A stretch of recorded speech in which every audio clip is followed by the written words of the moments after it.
WLNS is here for you, celebrating 75 years of bringing you the news with 6 News at 6.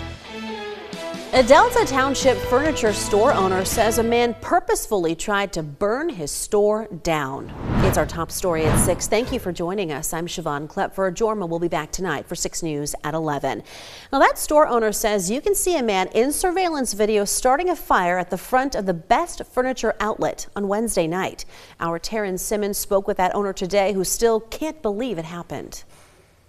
A trail of burn marks left from a fire Wednesday night leading into Thursday morning that's left a Delta Township business owner shocked. So this whole thing actually was literally burnt out yesterday. We did. Best Furniture outlet owner Ihab Iwad says he received a call from first responders that the front part of his store was on fire. He came in from the west side of West Saginaw Highway, coming down the street right directly into our stores, in which he came in directly in here, did something right in the middle of the entrance, and then just lit up the whole thing on fire. And we're talking a fire that was 9 foot tall as well, right? Awad says he feels as if the attack was intentional and personal. We definitely understand that us being a minority, it might have something to do with it. But again, when it comes to love and supporting each other as a community, the city that we call home, I don't think any ton of color should matter.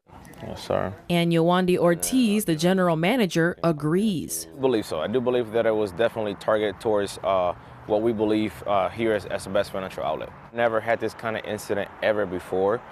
Best Furniture outlet is a company that has always been giving back to their community. That's it, About this guy. Awad says after the fire, he took to social media and made a post on Facebook and says the community response has been nothing but positive. It makes us feel a lot better, to be honest, giving us that encouragement of, hey, no matter if you guys receive any sort of hate, know that the community will always stand with you. Awad says the perpetrator hasn't been caught yet and adds he's filed a police report with Delta Township. Here for you in Waverly, Taryn Simmons, 6 News. In political news tonight, Congresswoman Haley Stevens of Michigan says she's hoping to stop President Donald Trump from loaning Argentina $20 billion. She introduced legislation today that she says will keep that money here in the U.S. and in the hands of American manufacturers. She says workers in Michigan are struggling with Mr. Trump's tariffs right now that have raised costs, hurt supply chains, and caused a lot of uncertainty.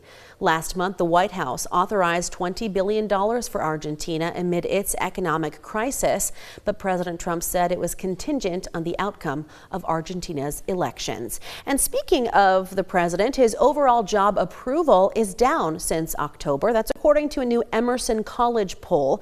41% of those polled approve of the job the president is doing in office. That is down 4 points since last month. When it comes to the 2026 midterm elections, 44% of those polled say they would vote for the Democratic candidate, as opposed to 40% who would vote for the Republican.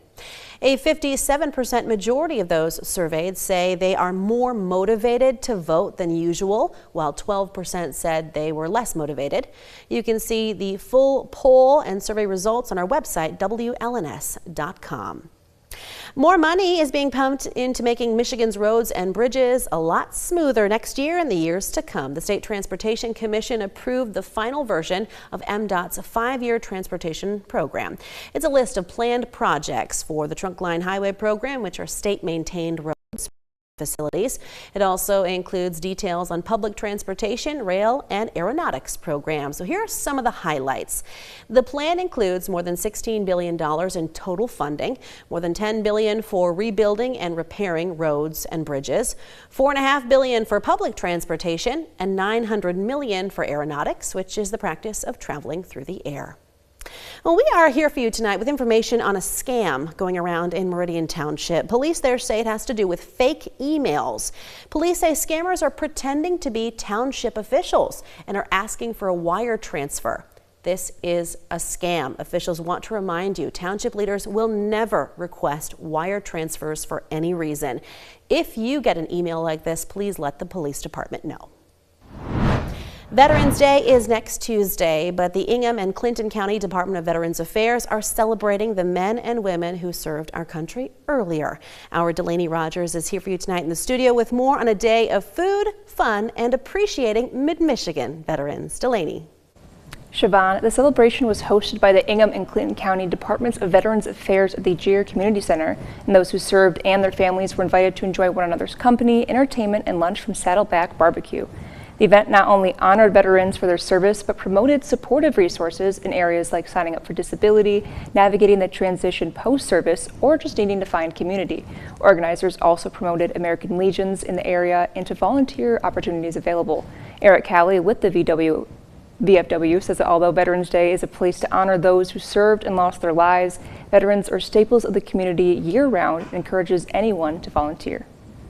Just because, you know, we're out now doesn't mean that our veterans aren't huge parts of our community and doing everything that we can to not only help the brothers on the right and left, but to help everybody survive and be a part of our local VFWs, be a part of our American Legions, all of our veteran service organizations. You know, that's all where civilians can volunteer and make sure veterans know that they're still thought of, not only on Veterans Day, but every day of the year. Organizers say that having a support system is important and no veteran should feel alone. They encourage veterans and their families to learn about the benefits available to them and to reach out to Veterans Affairs offices for questions, guidance, and support.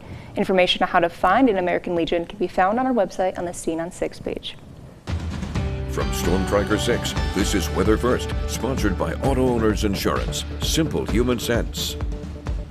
We've got a lot to talk about today with our weekend storm system, some very cold weather, and maybe a chance to check out things like the Northern Lights tonight and a shot like this. This is a beautiful picture that came into us from Julie at Fenner Nature Center, showing some beautiful fall foliage. And Fenner always is beautiful out there, no matter what time of the year it is. Even in the snow, in the middle of winter, it's still beautiful.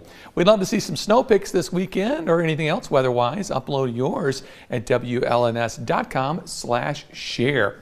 Let's talk snowfall. Here we go. Now, no, this is not going to be a huge, crippling winter storm, but it will be significant. It's our first of the year, so we have to pay attention to the roads. Early Sunday morning, as little as a dusting or a trace to 1 inch for Lansing, 1 to 2 south of 96.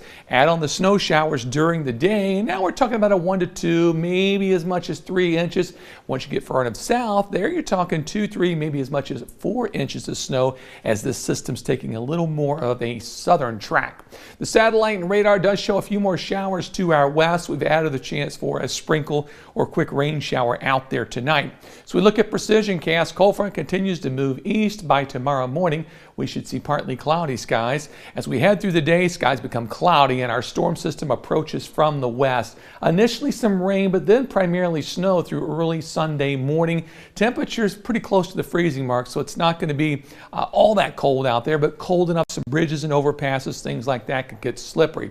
On and off snow showers possible through the day on Sunday, and that will get us that 1 to 2 inch mark hopefully, but temperatures will be above freezing Sunday afternoon, so a lot of it will melt as it's continuing to fall. The impacts on the roads pretty obvious. This will be a system that primarily just slows things down a little bit, watching out for the slippery travel, but as you can see through Saturday at 11, no issue. By Sunday morning, things start to slow down a little bit, and then where we see more in the way of accumulation, it may be a very slow go for southeastern sections of mid-Michigan. Temperatures out this afternoon are sitting in the lower 50s, not feeling too bad at all. We've got partly cloudy skies on our St. John's cam, temperature 51. Almost 3/10 of an inch of rainfall earlier today. Pretty impressive with our storm system that moved through. Capital Cam 51 degrees, west winds at 11, 39/100 of an inch of rainfall. Winds currently west at 11. This evening in Jackson, a little bit of sunlight left on the horizon, but basically dark now. Temperatures down to 51 degrees and our rainfall total almost a half an inch, and our wind gusts today up to 35 miles per hour. Tonight's forecast, overnight low 34 with an early sprinkle or shower possible. If the stars are still clear early this evening, take a look outside. You might be able to catch the Northern Lights tonight.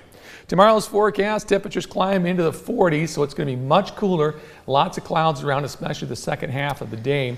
Weather aware day on Sunday because of potential for some slippery travel. Snow showers possible Monday, and then it warms back up with 40s next Wednesday and Thursday.